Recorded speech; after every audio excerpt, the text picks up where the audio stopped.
Good morning, কেমন আছো তোমরা সবাই? নিশ্চয়ই ভালোই আছো। আমি আর ম্যাগিও চলে যাচ্ছে আমাদের ঠিকঠাক।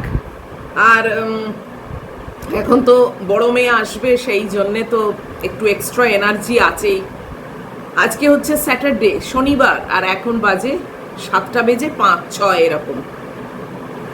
ম্যাগি কালকে রাত্রির বেলা নিজে নিজে মাংস খেয়েছে, পুরোপুরি একদম, মানে 5 মিনিটে সব শেষ করে দিয়েছে। আর আমি তো ভয়ে ভয়ে মানে ওই 3-4 পিসই রেখেছিলাম, জানি তো না যে খাবে কি না, কিন্তু 3-4 পিসের পরেও মহিলা বসেছিল, মানে আরও থাকলে খেত আর কি। আর সকালেও ওরকম 70-80% ও নিজে খেয়েছে, বাকিটা আমি খাইয়ে দিয়েছি। এইভাবেই চলছে। আর আমি ওকে ডাল ইন্ট্রোডিউস করিয়েছি, কালকে মুগের ডাল সেদ্ধ, মাংস এই দিয়ে ভাত মেখে দিয়েছিলাম। আমি তো আর ভাবছিলাম কি জানি জীবনে প্রথম ডালের গন্ধে খাবে কি খাবে না, কিন্তু মহিলা খাওয়া আরম্ভ করে দিল দেখলাম। তো কালকে মুগ ডাল দিয়েছি, আজকে মুসুর ডাল দেবো, চিকেন তো অবশ্যই থাকবে। তো এই আর কি, একটু হেলদি নিউট্রিশাস ডায়েট দিচ্ছি এখন। আগেও যে দিইনি তা না, সবসময়ই দিই, কিন্তু একটু ভ্যারাইটিস দেওয়ার চেষ্টা করছি। তো মহিলা এখন রেডি হয়ে বসে আছে। কালকে কিছুটা ঘরদোর পরিষ্কারের দিকে ধ্যান দিয়েছিলাম, যেহেতু আমার কালকে ছুটি ছিল। তো কিছুটা হয়েছে, সব যে হয়েছে তা না। সোফার ঢাকা এসে গেছে, তবে প্রচুর দাম নিয়েছে জানো তো, মানে এত দাম নিয়েছে যে আর বলার কথা না। যাই হোক, কিন্তু পর্দাগুলো তো ওকেই দিই, তবে ভাবছি যে পর্দাগুলো ওকে আর দেবো না। ওই একটা দুটো করে আমি না রাত্রির থেকে সাবান জলে ডুবিয়ে রাখবো, আর তারপর সকালে মেশিনে দিয়ে দেবো, এই করে খাজবো বলে একটা প্ল্যান করে রেখেছি। দেখা যাক। আর রান্নাবান্না ওই ঢ্যাঁড়স, উচ্ছে, ডাল এসব সেদ্ধ করতে দিয়েছি। একটা পাঁপড়ের তরকারি করার ইচ্ছে আছে, বা পোস্তটা তো আলু দিয়ে এখন অবধি করে উঠতে পারিনি, সময়ই করতে পারছি না আসলে, জানো তো। তো আজকেও সকালে দেখো না, এই ম্যাগি বেরিয়ে গেলে হাঁটবো, হেঁটেই ইচ্ছে আছে একটু যদি কিছু পরিষ্কার করতে পারি। তবে অনেকটা আমার আবার যুগলকে দিয়ে করানোর ব্যাপার আছে, এই পর্দা টর্দা চেঞ্জ, এই জায়গাটা আমি খালি করে রাখবো, যুগল পুরো মুছে টুছে দেবে। তো অনেকটাই ও করে, জানলা টানলা সব পরিষ্কার করবে। তো ওর সঙ্গে আবার কথা বলতে হবে, ও তো আসবে কালকে, তো তখন আবার ওর সঙ্গে একটা দিন ফিক্স করব। তবে মাটিটা অ্যাসিড ওয়াশ এবারে আর করাচ্ছি না, পুজোর সময় করাবো। এখন ওই ওকে বলবো ভালো করে একটু ওদের ওই ক্লিনার আর ফিনাইল দিয়ে মুছে দেবে। তো এই আর কি, কিছু প্ল্যান করে রেখেছি। তো আর অপেক্ষা, আজকে শনিবার হয়েই গেল, তো আরও দিন এগিয়ে আসছে ক্রমশ। খুব বেশি যে দিন আছে আর তা নয়। তো খুবই এক্সাইটেড, এবং চেষ্টা করছি যতখানি কাজও আমিও এগিয়ে নিতে পারি। দেখা যাক। চলো, মাছ নেই জানো তো, আর মাছ আমি আনতেও দিচ্ছি না। এই এক কাতলা মাছের পেটি না, মানে ভালো লাগছে না, তো ওই জন্যে একটু বন্ধ রেখেছি। ম্যাগিটাও খেতে চাইছে না মাছ, ওই জন্য একটু বন্ধ রেখেছি। আবার আনতে তো দেবোই আসছে সপ্তাহে, এখন একটু থাক। তো চলো আবার পরে আসি, মহিলাকে একটু দেখিয়ে দিই। মহিলা গলায় পরে বসে আছে, আর ওষুধ তো যেমন চলার চলছে। এই যে আমার মেয়ে এখানে রেডি হয়ে বসে আছে, নজর আছে দরজার দিকে, সোফার ঢাকা দিয়ে গেছে, এই যে পুরো একদম প্যাক করে। এখন থাক, পরে পরাবো। আসলে আগে এইসব পর্দা টর্দা চেঞ্জ হবে, ঝাড়া টাড়া হবে, তো ওই জন্য এখন পরাচ্ছি না, ওটা একেবারে লাস্টের দিকে আমি পরিয়ে দেবো। তাই তো করি প্রত্যেকবার, না তোমরা এসব দেখে অভ্যস্ত। যাই হোক, চলো, আমার গাছকে আবার বাইরে নিয়ে যেতে হবে। আর ওয়েদার তো বেশ ভালো, বারান্দায় আমি অবশ্য এখনো যাইনি, যাব তখন তোমাদেরকে সঙ্গে নিয়ে যাব। ম্যাগি বেরিয়ে গেছে, আর আমার হাঁটাটা হয়ে গেছে। উফ, পুরো পোস্তে গেছি জানো। একজন বলছো তুমি পোস্তে যাওয়া কথাটা বলো, আমার শুনতে খুব ভালো লাগে। কতবার বলছি তুমি ভালো করে শোনো, ভিডিওটা ভালো করে দেখো, অনেকবার বলছি। বাপরে বাপ। আর তোমাদের বাইরেটা একবার দেখিয়ে দিই। এই যে একটুখানি গাছের ফাঁক দিয়ে দেখা যাচ্ছে সূর্য, আমার লিভিং রুম থেকে ভালো করে দেখতে পাবে। এখানে এই গাছের ফাঁক দিয়েই দেখতে হবে, এত গাছ আর কি বলবো বলো। যাই হোক, এমনি প্রচণ্ড গরমের একটা দিন, তবে আকাশ পরিষ্কার, এই যা একদম ব্লু স্কাই। হ্যাঁ, একটুখানি হাওয়া দিচ্ছে, তবে এই হাওয়া গায়ে লাগছে না। আবার এই গার্ডেনারকে দিয়ে এইগুলো ছাঁটাবো, দেখছো আবার সব গজিয়ে গেছে। পুরো চান করে গেছি, এত গরম হচ্ছে, বাপরে বাপ। যাই হোক, এখন ম্যাগি নেই তো, আমি দুটো ড্রয়ার খালি করেছি, সেগুলোকে একটু ঝাড়াঝুড়ি করে নিই। প্রচুর জিনিস ছিল, সব ফেলে দিয়েছি জানো।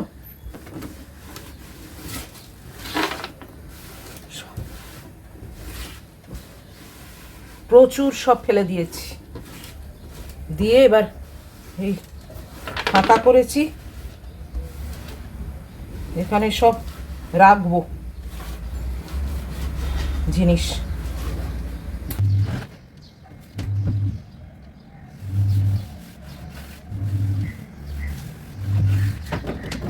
পুরো চান করে গেছি জানো, কি কাজ করব, তেমনি গরমও পড়েছে। উফ, কালকে আবার আমার ঘরের এসিটা চালাতে গেলাম রাত্রিরে, এত গরম হচ্ছিল, এসিটা চললো না জানো। এবার দেখ, রিমোটটা চলছে কিন্তু কানেকশান আসছে না, দেখি ব্যাটারিটা চেঞ্জ করে। উফ, কালকে আবার আমি এসির লোককে কল করেছিলাম, সেটা অবশ্য সন্ধেবেলা করেছিলাম, তখনও জানতাম না যে আমার এসিটা চলবে না। যে সার্ভিসিংয়ের জন্য গুড্ডির এসি আর আমার এসি দুটো সার্ভিসিং প্রত্যেক বারই করাই, মানে স্টার্ট করবার আগে।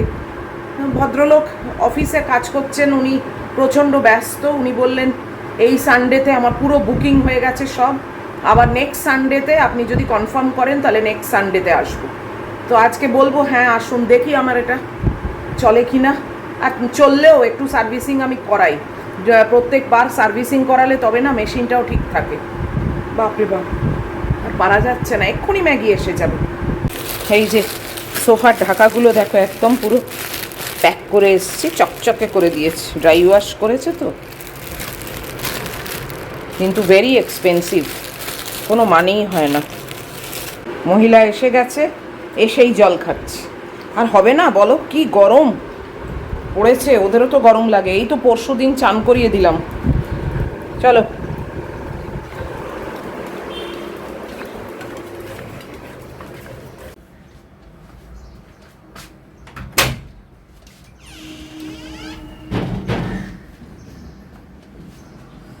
ব্যালকানিতেও সেরকম কোনো হাওয়া নেই জানো, মানে গাছের পাতা নড়ছে বাট হাওয়া লাগছে না গায়ে।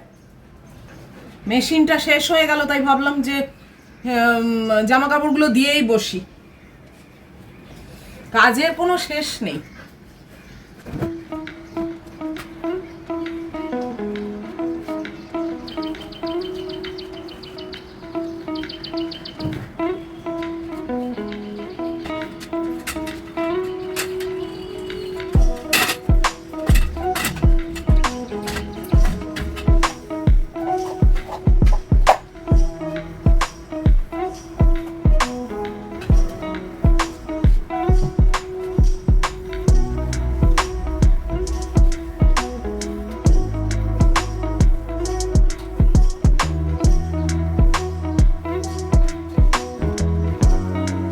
গরমে পুরো পচতে গেছি জানো, চুলটা বেঁধে রেখেছি আবার।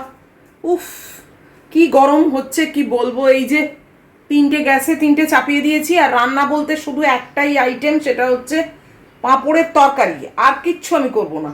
ডালটাও সেদ্ধ খাবো, আমিও খাবো, ম্যাগিও খাবে। ম্যাগিকে আজকাল আমি ডাল ইন্ট্রোডিউস করেছি, বললামই তো তোমাদের, কালকে মুগ ডাল খেয়েছে, আজকে মুসুর ডাল খাবে। তো কি বলে, ওই শুধু পাঁপড়ের তরকারি করব, আর কিচ্ছু করতে পারবো না। আর মাছ টাছ এখন কিনছি না, এই গরমে না আমার আর ভাল লাগছে না দু তিন রকম খেতে। ওই সেদ্ধই ভালো, উচ্ছে সেদ্ধ, ঢেঁড়স সেদ্ধ, ডাল সেদ্ধ, এইগুলোই ভালো। তো এই যে এসেছে, দিয়েছি, বাস। শুধু আলু সেদ্ধ করে রেখেছি, আমার পাঁপড়ের তরকারি করতে বেশিক্ষণ লাগবেও না, অল্প শুধু পাঁপড় দিয়ে আর একটুখানি নাড়ানাড়ি করে আমার হয়ে যাবে। এই গরমে না রান্নাঘরে আর বেশিক্ষণ থাকা মানে চলছে না, যাচ্ছে না যাকে বলে। তোমরাও তো সবাই তাই ভাবছো যে এত গরম, বলো এখন আর এই পঞ্চব্যান্নন করতে আর ইচ্ছে করে না। তবে হ্যাঁ, গুড্ডি এলে অবশ্যই একটু আধটু করবো, সে তো তোমরা সঙ্গে থাকবেই, দেখতেই পাবে কি করছি না করছি। ওর যেগুলো পছন্দের খাবার চেষ্টা করব সেইগুলো করে করে খাওয়াতে। সকালবেলায় কুকারে বসিয়ে দিয়েছিলাম, কি হয়েছে দেখি বস্তু।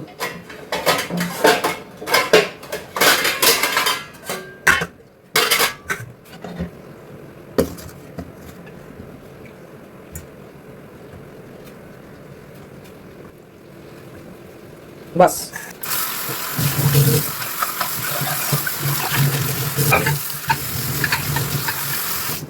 দুটো কুকার হয়ে কি যে সুবিধে হয়েছে না, কি বলবো আর।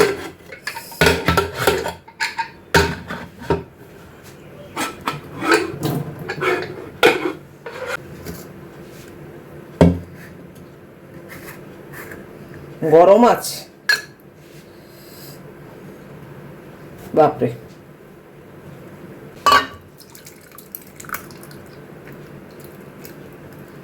দুজনকার ডাল এটা।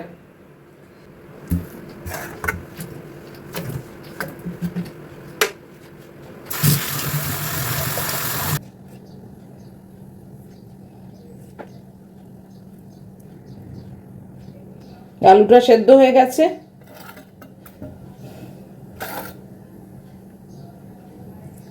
উচ্ছেগুলোর বিচিগুলো বার করে নি।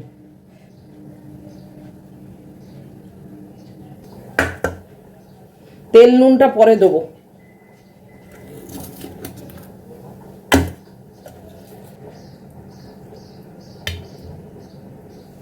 আমার অবস্থা দেখো, কাটিং বোর্ডটাও নিইনি। গরমেতে না যতটা ফাঁকি মারা যায়।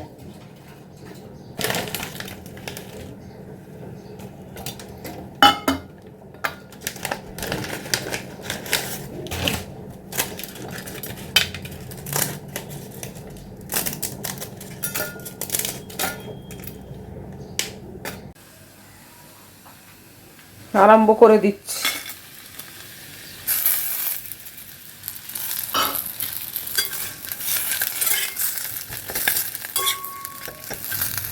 এই পাঁপড়ের তরকারিটা এত ভালো লাগে না খেতে। কালো জিরে আর হিং ফোড়ন দিয়েছি, দারুণ একটা গন্ধ বেরোয়।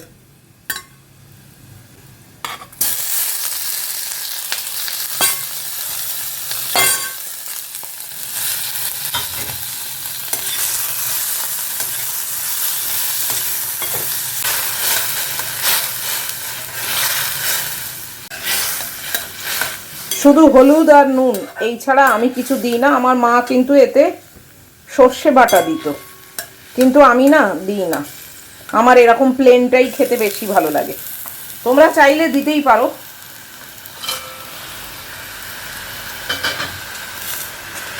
আর আলুটা সেদ্ধ থাকলে না খুব চটজলদি রান্নাটা হয়ে যায়।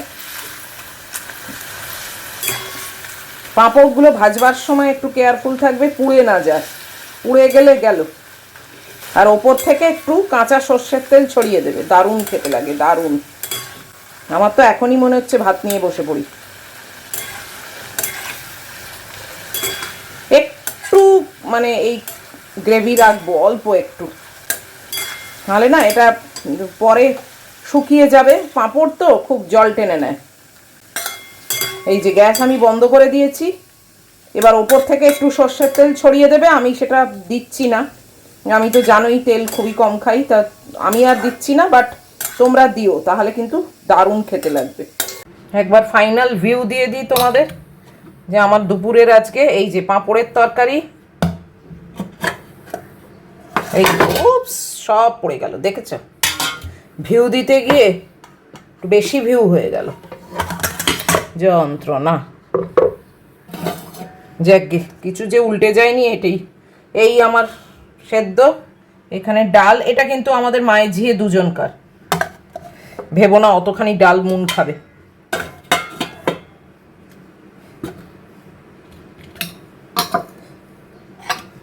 আর এখানে ডিম আছে, আর এখানে তো ভাত আছে। এটাও কিন্তু মায়ের ঝিয়ে দুজনকার, বাস। আর এটা তো আমার পায়রা সন্তানের ভাত। চলো, আমি ভূতনি ভূতনির মতো অবস্থা আমার এই গরমে। আর পাচ্ছি না, এই সবে শুরু বলো, তাতেই যদি পাচ্ছি না বলি, এর পরের কি অবস্থা হবে। উফ, যাই হোক, বাইরে করে চড়া রোদ। আর এই যে আমার মেয়ে এখানে শুয়ে আছে, এই পাখা চলছে, পাখা চালিয়ে রেখে দিই। আগে না পাখা চালালে পালাতো, এখন আর বুঝতে পেরেছে যে হ্যাঁ এটা তো বেশ গায়ে হাওয়া লাগে, আরাম হয়। যাই হোক, চলো বসি, ব্রেকফাস্ট তো নিয়ে এলাম। পুরো পচতে গেছি। উফ, পরশুদিন আমার একটা নাইটি ম্যাগি ছেড়ে দিল জানো, এমন কোলের ওপর উঠে দাঁড়ালো, ওর নোক লেগে এরকম করলো, ছেড়ে গেল। তোমরা কারা কারা সব সেলের মার্কেটিং করছো? আমার তো এবারেও হলো না, অনেক দিন হয়নি সেলের মার্কেটিং। এই গরমে না ইচ্ছেটাই চলে গেছে। দুপুরবেলা খাওয়া দাওয়া সেরে যখন একবার জানলা দিয়ে বাইরেটা দেখি না, কাঠফাটা রোদ, রাস্তা পুরো খাঁ করছে, তখন মনে হয় যা শুয়ে পড়ি। গুড্ডিটারও কষ্ট হবে, কেননা ওখানে তো বেশ ঠান্ডা। দুদিন আগেও বলেছে যে আবার ঠান্ডা পড়ে গেল, আর সেখান থেকে এইখানে না। তবে ওই আর কি, নারীর টান আছে তো, সেটাতে না কোনো কষ্ট গায়ে লাগে না। আমার নিজেরও তো তাই হতো, তাই জন্যই ফিল করি। আমি যখন আসতাম না ওখান থেকে, প্লেনে এলাম টেলাম সব ঠিক আছে, এয়ারপোর্ট থেকে যখন বেরোতাম মনে হতো না একটা ফার্নেসের মধ্যে আমাকে কেউ ফেলে দিল, মানে ঠেলে দিল আর কি। উফ, কি যে গরম হতো, কি যে গরম হতো, মানে কোল্যাপস করে যাওয়ার মতো। এদিকে আমিও তো এখানে বর্ন অ্যান্ড ব্রট আপ বলো, কিন্তু ওই যে একটা টেম্পারেচারের চেঞ্জ হয় না, তো ভীষণ এফেক্ট করে। তাও মানে অনেকে হয়তো বুঝবে না, মনে করবে যে হেভি ফাট মারছে এখানে, এখানকারই মানুষ, এদিকে ওখান থেকে এসে এখানে এমন করছে। কিন্তু আমার মানে এত গরম হতো এমনি, কিন্তু আমার কিছু খেয়ে যে পেট খারাপ হতো কি কি, আমি কিন্তু ফুচকাও খেয়েছি, রাস্তায় দাঁড়িয়ে ঝালমুড়িও খেয়েছি, সব করেছি, ওই সব আমার হতো না। অনেকে মানে কলকাতায়, মানে কলকাতা বলবো না, ইন্ডিয়ায় যখন আসে না বাইরের থেকে, মানে আমি দেখেছি ওখানে কয়েকজনের সঙ্গে যে আলাপ টালাপ হয়েছিল, সব মানে বিভিন্ন রকমের ভ্যাকসিন নিয়ে আসতো, যে এই পেট খারাপ হবে না, এই হবে না, সেই হবে না। আমি কোনোদিন নিয়েও আসিনি, আর আমার কোনোদিন কিছু হয়ও নি, কেননা এখানকার জল হাওয়াতেই তো আমি বড় হয়েছি বলো। হঠাৎ করে তো আর আমার ভেতরের সিস্টেমটা পাল্টে যাবে না। হ্যাঁ, টেম্পারেচারের একটা ডিফারেন্স হতো, সেটা সত্যি কথাই। আমি যখন এয়ারপোর্ট থেকে বেরোতাম প্রচণ্ড গরম হতো। ইভেন মানে আমি বেরোতাম কিন্তু রাত্রিরে, মানে আমার মানে বেশিরভাগই আমি ব্রিটিশ এয়ারওয়েজে ফ্লাই করেছি, এবং সেটা এখানে ওই 2:30-3টে নাগাদ এসে হাজির হতো রাত্রির বেলা। তখন তো রোদ্দুর নেই, কিন্তু তাতেও বললে বিশ্বাস করবে না, মানে পুরো মনে হতো না একটা, মানে কি না কি মুখের সামনে যেন আগুন আমার। আমি তাও একটু উয়া উয়া করেছি মায়ের কাছে, যে বাপরে কি গরম গো, প্রচণ্ড গরম লাগছে। আর আমার মার তো আর কোনোদিন এসি ছিল না, এমনি ফ্যানের হাওয়া। কিন্তু গুড্ডি কোনোদিন আমাকে কমপ্লেনও করেনি, কোনোদিন মানে একটা মিনিটের জন্য বলেনি যে উফ কি গরম। আমারও সহ্য শক্তি অনেক, কিন্তু ওর সহ্য শক্তি আরো বেশি। ও কিন্তু এসে আবার এই অটো টোটো এসবের মধ্যেই ঘুরবে, পায়ে হেঁটে। আর আমি এরকমও দেখেছি ছোটবেলায় আমাদের আত্মীয়র মধ্যেই, মানে কলকাতার বাইরের থেকে এসেছে, ইন্ডিয়ার মধ্যেই থাকে কিন্তু কলকাতার বাইরে থাকে, সেখান থেকে এসে ওরে বাবা বাংলা বলতে পারে না, রাস্তায় চলতে পারে না, অটো মানে অটো এইসব রিক্সা এসবে উঠতে পারে না। মানে বিদেশ থেকেও নয়, ইন্ডিয়ার মধ্যেই, কিন্তু কলকাতার মানে পশ্চিমবঙ্গের বাইরে থেকে, তাতেই তারা মানে একেবারে বিরাট হাইফাই ব্যাপার। সব নিজের না মেন্টাল ব্যাপার। তুমি নিজেকে যেরকম ভাবে দেখতে চাইবে বা দেখাতে চাইবে সেরকমই হবে। গুড্ডিও তো একটা ছেলে মানুষ, বলো, মানে 25 বছর বয়স, বিশাল একটা মহিলা তো না। হ্যাঁ, একেবারে বাচ্চা না, কিন্তু যাই হোক 25 ইজ নাথিং। ভীষণ সহ্য শক্তি, খুব ম্যাচিওর, অনেক ম্যাচিওর। মানে জীবনের পথে ভুল করবে এটা আমি খুব একটা বদার্ড নই যে ও করবে না, আমি জানি ও ভীষণ ম্যাচিওর। আমি এত ম্যাচিওর ছিলাম না, যে কারণেই আমি জীবনে বিরাট স্টেপটাই ভুল নিয়েছিলাম। তো ও কিন্তু সেই দিক থেকে আমার থেকে অনেক ম্যাচিওর। আমি এখন ঠেকে ঠেকে ঠেকে ঠেকে হোঁচট খেতে খেতে অনেকটা ঠিক হয়েছি, তাও আমার এখনো অনেক বাকি, আর বোধহয় এই জন্মে হব না। আমার যেটা সব থেকে বড় মাইনাস পয়েন্ট আমার মানুষটার মধ্যে, সেটা হচ্ছে আমি চট করে সবাইকে বিশ্বাস করে ফেলি, যেটা ও করে না। এটাই হচ্ছে আমার বিরাট নেগেটিভিটি, যে আমি চট করে মানুষকে না বিশ্বাস করে ফেলি, আর সেটাই ঠকার মূল কারণ। এ আর আমি শিখতে পারছি না, আসলে ক্যারেক্টারিস্টিক না, বলি না, না মরলে আর বদলাবে না। বুঝতে পারি কিন্তু যে এর ইন্টেনশনটা কি, কিন্তু তাও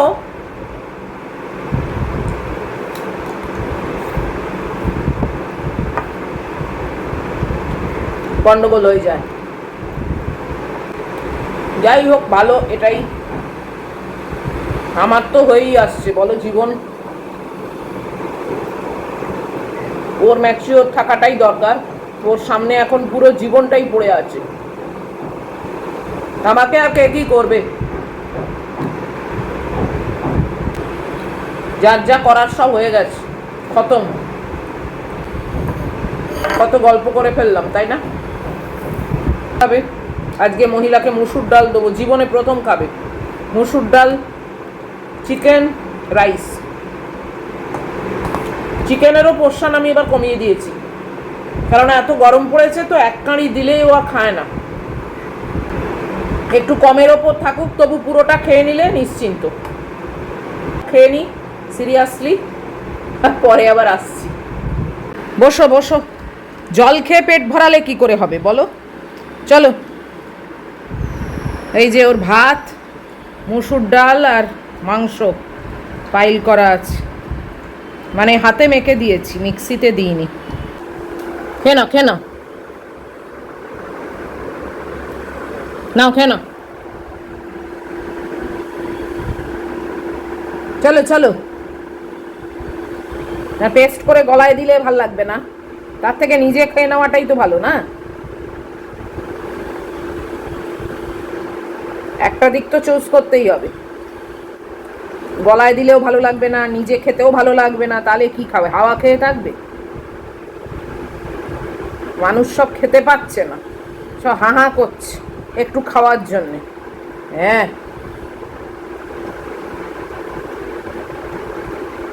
কেন? দাঁড়াও দাঁড়াও, পুরো চান করে গেছি জানো। ম্যাগি 30% নিজে খেয়েছে, আর বাকিটা পুরোপুরি ওকে মানে হ্যান্ড ফিডিং করিয়েছি, হাতে করে খাইয়েছি, তারপর ওষুধ খাইয়েছি, মাথায় ওই ইনফেকশনের জায়গায় ক্রিম লাগিয়েছি, অয়েনমেন্ট করে টোরে সব জায়গা মুছে আমি এই এলাম। এখনও চান করতে ঢুকিনি, এই ব্যাটারিটা এই রিমোটে পরিয়ে দেখব, কেন না এসি না চললে না এত পরে মাথা খারাপ। কী হলো, পছন্দ হলো না কাগজটা? নে না, খা না, দাঁড়াও দেখি। ওই দেখো, দেখেছ, ও এসি সরাবে, আমার এসি ছাড়াবে, তুমি এসি ম্যান, হ্যাঁ এসি ওম্যান। শুধু খাওয়ার বেলায় আমি একেবারে বেবি হয়ে যাই না, শয়তান কোথাকার। এই দেখো সুইচ দিয়েছি, কিচ্ছু হচ্ছে না। এখানে পাওয়ার এসছে, কিন্তু দেখো এখানে এই যে 26 দেখছো এই ডিসপ্লেতে রিমোটের, কিন্তু ওখানেও তো 26 আসবে ওই ওই চৌকো জায়গাটায়, সেটা আর আসছে না। দেখেছো? এই দেখো কি হলো কীর্তি, ম্যানুয়ালিও করে হচ্ছে না জানো, দেখেছো? এই ডিসপ্লেটাই খারাপ হয়ে গেছে, কিন্তু ঠান্ডা হাওয়া এখন দিচ্ছে। এই করেই চালাতে হবে এখন যতক্ষণ না ভদ্রলোক আসছেন না। দেখেছো এই ডিসপ্লেটাই খারাপ হয়ে গেছে। কিরকম কীর্তি হয়েছে বলো? ওনার আস্তে আস্তে সেই নেক্সট সানডে, মানে কালকের পরের সানডে উনি আসতে পারবেন, তার আগে উনি আসতে পারবেন না। ওনার সব বুকিং হয়ে গেছে, তার উপরে উনি মানডে থেকে স্যাটারডে অফিসে জয়েন করেছেন, ওরা অন্য কোনো অফিসে কাজ করেন। তো ঠান্ডাটা হচ্ছে এই একটা, ওই উঠে উঠে বন্ধ করতে হবে, আর কি করব বলো, এরকমভাবেই চালাই আর কি। কালকে তো ঠান্ডাটাই হয়নি, মেবি আমি অতক্ষণ চালাইও নি, মানে যেই দেখেছি নাম্বার আসছে না সঙ্গে সঙ্গে বন্ধ করে দিয়েছি। এখন তো দেখছি যে ঠান্ডাটা হচ্ছে, তো ঠান্ডাটাই দরকার আমার, সেইভাবে চালাই আর কি। ভদ্রলোককে কল করে দেখি উনি কি বলেন। উফ, ঝামেলা আর শেষ হয় না গো, একের পর এক ঝামেলা, সব সামাল দিয়ে দিয়ে যাচ্ছি একা একা। চলো আমি এবার চানে যাই, আর এই ভিডিওটাকেও শেষ করে দিই জানো তো। চান করে এসে এই কথাটা বলবো তার আগেই বলে দিই যে এত অবধিও যদি তোমাদের ভালো লাগে তাহলে প্লিজ একটা লাইক, শেয়ার, কমেন্ট আর সাবস্ক্রাইব করো। অবশ্যই অবশ্যই দেখা হবে আবার নেক্সট ভিডিওতে। টিল দেন তোমরা খুব ভালো থেকো, খুব সাবধানে থেকো। Love you all.